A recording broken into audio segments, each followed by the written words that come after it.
আমি এখন পৃথিবীর সবচেয়ে ঠান্ডা বসবাসযোগ্য স্থানে রয়েছি। এটি হলো ওইমিয়াকন।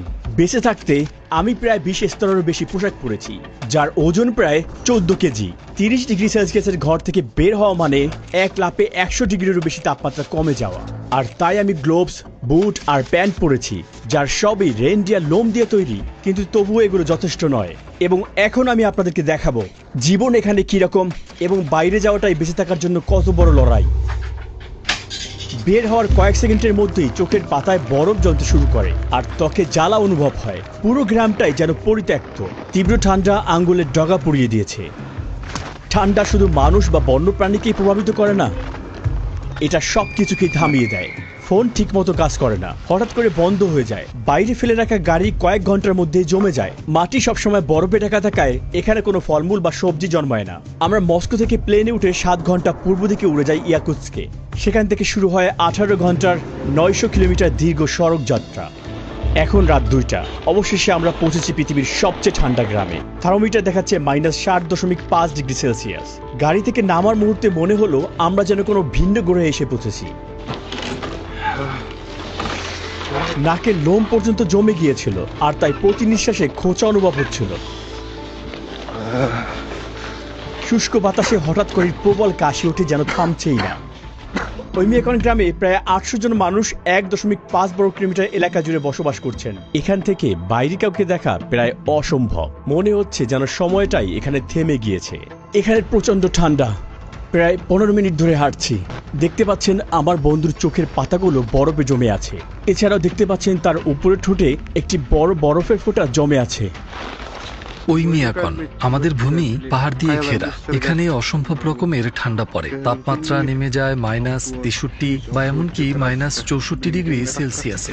যেহেতু ওইমিয়াকন একটি উপত্যকার মাঝে অবস্থিত, এখানে বাতাসের চলাচল কম। ঠান্ডা একবার জমে গেলে সেটা নড়ে না, ঠিক সেখানেই থেকে যায়।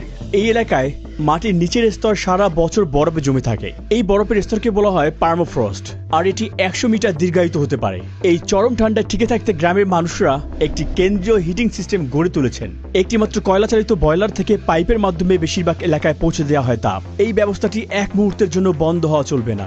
এখানকার বাড়ির ভেতরের গঠন সাধারণ গ্রামীণ বাড়ি থেকে সম্পূর্ণ ভিন্ন। পুরো বাড়ি গরম রাখতে কেন্দ্রীয় বয়লার সাথে সংযুক্ত পাইপগুলো ঘরের মধ্য দিয়ে চলে যায়। প্রথমে মোটা কাঠের বিম দিয়ে সমতল একটি ভিত্তি বানানো হয়, আর এর উপর বসানো হয় মূল কাঠের গাঁথুনি। এরপরে দেওয়া হয় 30 সেন্টিমিটারের পুরুত্বের একটি সাব ফ্লোর। এরপরে ইনসুলেশন এবং সবশেষে মেঝে। প্রতিটি দেয়াল 7 স্তরের উপাদান দিয়ে তৈরি। বাইরে থাকে কাঠ, এরপরে প্রধান ইনসুলেশনের বাধা হিসেবে থাকে বসাল্ট লোম, এরপরে প্লাস্টার, মেস, হোম ইনসুলেশন, আরও এক স্তরের প্লাস্টার এবং সবশেষে ভিতরে কাঠের প্যানেল থাকে। জানালাগুলি 3 স্তরের কাচের, যা এই প্রচণ্ড ঠান্ডা থেকে রক্ষা করার জন্য অত্যন্ত গুরুত্বপূর্ণ। ছাদের ভিতরে ইনসুলেশনের জন্য ব্যবহৃত হয় সরাস্ট এবং মাটি। হিটিং সিস্টেমের সাথে এই ব্যবস্থা ঘরকে গরম রাখে। প্রতিটি বাড়িতে প্রবেশপথের প্রথম ঘরটিকে ইচ্ছাকৃতভাবেই ঠান্ডা রাখা হয়। আমরা সামনের ঘরেই সবকিছু জমাট বাঁধিয়ে রাখি। এই ফ্রিজটি দেখো, একেবারেই প্রাকৃতিক। এখানে আমি দুধ আর মাংস জমিয়ে রাখি, ঠান্ডায় সংরক্ষণ করি। আপনারা নিশ্চয়ই দেখছেন, প্রবেশপথের এই প্রথম দুটি ঘর ব্যবহার করা হয় জিনিসপত্র মজুত রাখার জন্য এবং প্রাকৃতিক ফ্রিজ হিসেবে। এছাড়াও এই ঘরগুলো ভিতরের অংশকে সুরক্ষিত রাখতে বাফার হিসেবে কাজ করে। আপনারা দেখতে পাচ্ছেন ঘরের এই উপরের অংশগুলো বরফে আচ্ছন্ন হয়ে আছে, বিশেষ করে ছাদ। ওইমিয়াকনের দিনটা শুরু হয় খুব ভোরে। ইয়েভদোকিয়া এরই মধ্যে চলে গেছেন গবাদি পশুর খামারে। এখানকার খামারিরা ফ্রস্ট বাইট থেকে সংবেদনশীল টিস্যুগুলোকে রক্ষা করতে গরুগুলোকে কাপড় দিয়ে এভাবে মুড়ে রাখেন। এখন আর ওলান জমে যাওয়ার ঝুঁকি নেই, কিন্তু একবার দুধ বের হতে শুরু করলে তখন আমাদের খুব সাবধান থাকতে হবে।